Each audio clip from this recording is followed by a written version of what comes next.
नमस्कार। आज हम बात करने वाले हैं कि रुद्राक्ष के साथ में जेमस्टोन का कॉम्बिनेशन कैसा हो सकता है, नहीं हो सकता है।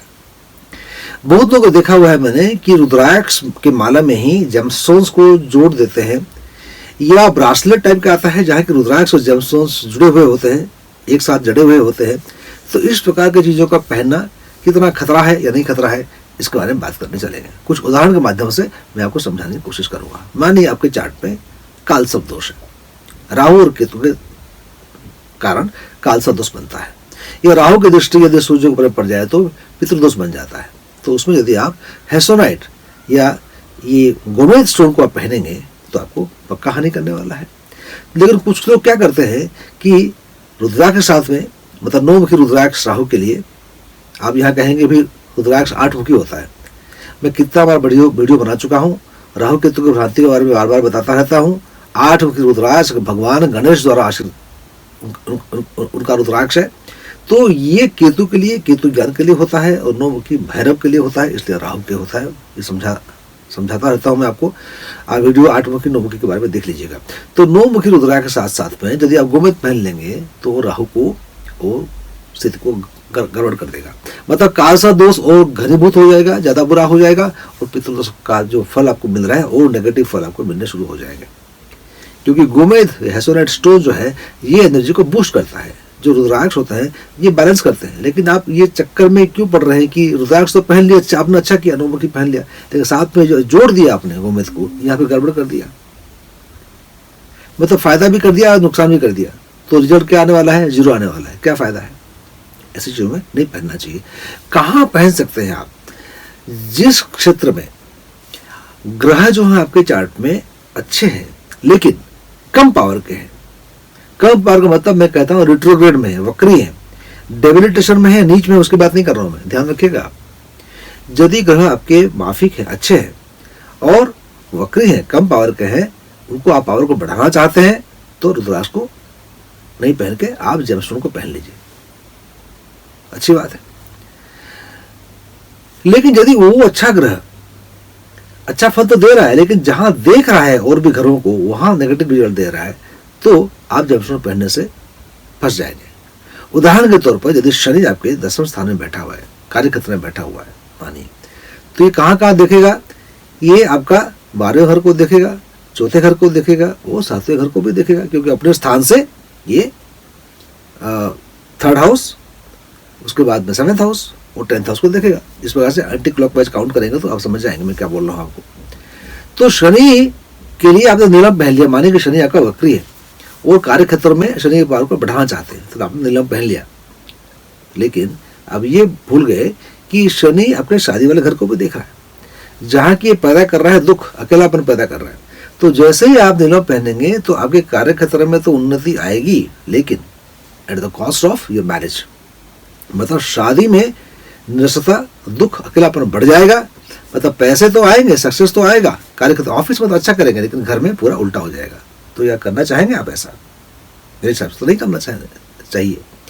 मैं तो चाहता हूं कि आपके 4 जो क्षेत्र हैं, काम, अर्थ, धर्म, मोक्ष, चारों में समान गति हो, घर में भी शांति रहे, प्रेम रहे, और ऑफिस में भी उन्नति हो, सक्सेस मिले, प्रमोशंस मिले, एक के कॉस्ट में दूसरों को नहीं। तो यदि आप वहां नीलम पहनेंगे तो खतरा हो सकता है आपको। तो वहां क्या करना चाहिए आपको? 17 मुखी रुद्राक्ष पहनना चाहिए, नीलम नहीं पहनना चाहिए, ब्लू सफेद नहीं पहनना चाहिए। एक उदाहरण दे रहा हूं। दूसरा यह है कि यदि चार्ट में ग्रह आपके अच्छे तो हैं लेकिन डेबिलिटेशन में है, नीच के हैं, काम नहीं कर रहे, उस क्षेत्र में बहुत लोगों को देखा हुआ है लोग जेमस्टोन पहन लेते। यदि शनि आपके डेबिलिटेशन में है और आपने पहन लिया, या मंगल आपके डेबिलिटेशन में आपने मूंगा पहन लिया, या बृहस्पति डेबिलिटेशन में है और आपने पुखराज पहन लिया, काम नहीं करने वाला है। क्योंकि जो डेबिलिटेशन में है, नीच का है, तो बताओ वो सोया पड़ा हुआ है, अनकॉन्शियस है। अनकॉन्शियस आदमी को इंजेक्शन मारने से भी विटामिन का कुछ होने वाला नहीं है। तो आप यदि जेमस्टोन पहनेंगे उस ग्रह के लिए जो डेबिलिटेशन में है, तो वहां वैसे ही काम करने वाला नहीं है। ग्रह आपके खराब है लेकिन डेबिलिटेशन में है तो उसको ऐसे ही छोड़ दीजिए। क्यों उसको जेमस्टोन पहनना है? जेमस्टोन ऐसे भी काम नहीं करेगा। तो उस क्षेत्र में यदि आपके अगेंस्ट में है और डेबिलिटेशन में है तो उसको ऐसे ही छोड़ देना ज्यादा उचित समझता हूं मैं। उसको मत छेड़िए आप। लेकिन कार्यक्षेत्र में बैठे हुए और अच्छे नहीं है, तो क्या उसको जगाना ठीक रहेगा? जगाने का कोई तरीका हो तो। मैं बोला जमस्टोन मत पहनिए, क्योंकि वहां डेबिलिटी में तो काम करेगा नहीं, जगेगा नहीं। रुद्राक्ष पहनने से ये आपके जग जाएगा। लेकिन यदि आपको शंका हो रही है कि भाई जग गया तो आपको तो ग्रह आपके माफिक नहीं था, अनुकूल नहीं था, तो क्या आपको बुरा करेगा?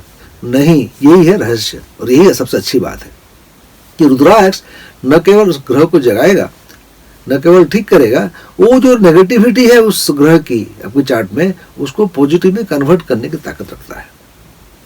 रुद्राक्ष एक एनर्जी कन्वर्टर है और बैलेंसर है। तो यदि आपके चार्ट में डेबिलिटेशन में है या ग्रह आपके माफिक नहीं है, तो आपको रुद्राक्ष पहनना चाहिए।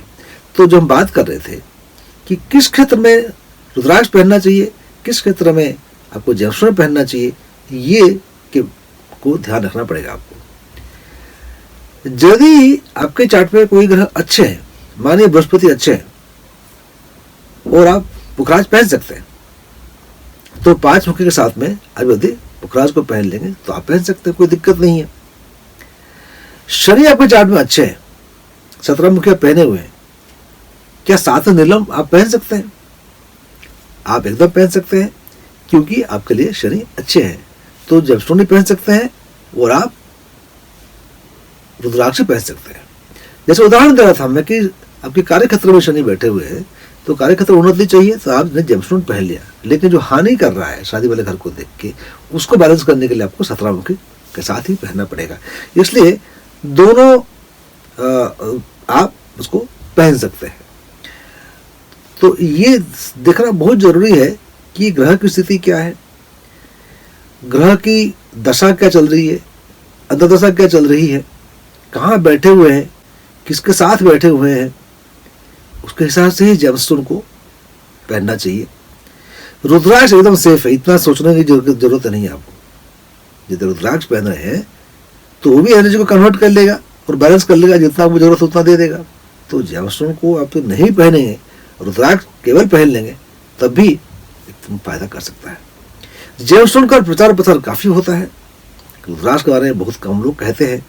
ऐसा क्यों मैं नहीं जानता, हो सकता है कोई चक्रांत हो कि जो हमारी संस्कृति, हमारी जो ज्ञान है, इसके बारे में लोगों को बताया ना जाए और केवल जो जेमस्टोन्स का प्रचार प्रसार किया जाए और लोगों को पहनाया जाए। इसके पीछे कुछ कारण हो सकता है, आप इसकी तरफ ध्यान दीजिएगा कि रुद्राक्ष को लोग इतना क्यों प्रेफर नहीं करते हैं, या इसकी जानकारी क्यों ज़्यादा पैदा नहीं की जा रही है, इसका प्रचार प्रसार क्यों नहीं हो रहा है, इसके पीछे क्या राज है। कौन लोग नहीं चाहते हैं कि रुद्राक्ष के बारे में लोग जाने, तो इसके बारे में सचेतन होने की ज़रूरत है। और हमारे जो ज्ञान है, परंपरा है, इसको बचा रखने के लिए आप सबको इस मुहिम में जुड़ना चाहिए कि इसके बारे में प्रचार प्रसार हो। ईशा वाले बहुत कुछ कर रहे हैं, ईशा फाउंडेशन जो जगी वासुदेव जी का है, रुद्राक्ष के बारे में काफ़ी कुछ जागरूकता पैदा करने की कोशिश कर रहे हैं। धन्यवाद उनका बहुत बहुत। यदि आप ईशा को फॉलो करते हैं तो मैं भी आपका धन्यवाद कहना चाहूँगा कि आप कम से कम रुचि ले रहे हैं रुद्राक्ष के बारे में और ज्ञान के बारे में। अगले वीडियो में हम बात करेंगे कि रुद्राक्ष से क्या क्या फ़ायदे हो सकते हैं, what are the benefits of rudraksha. तब तक के लिए नमस्कार, जय हिंद और जय भारत।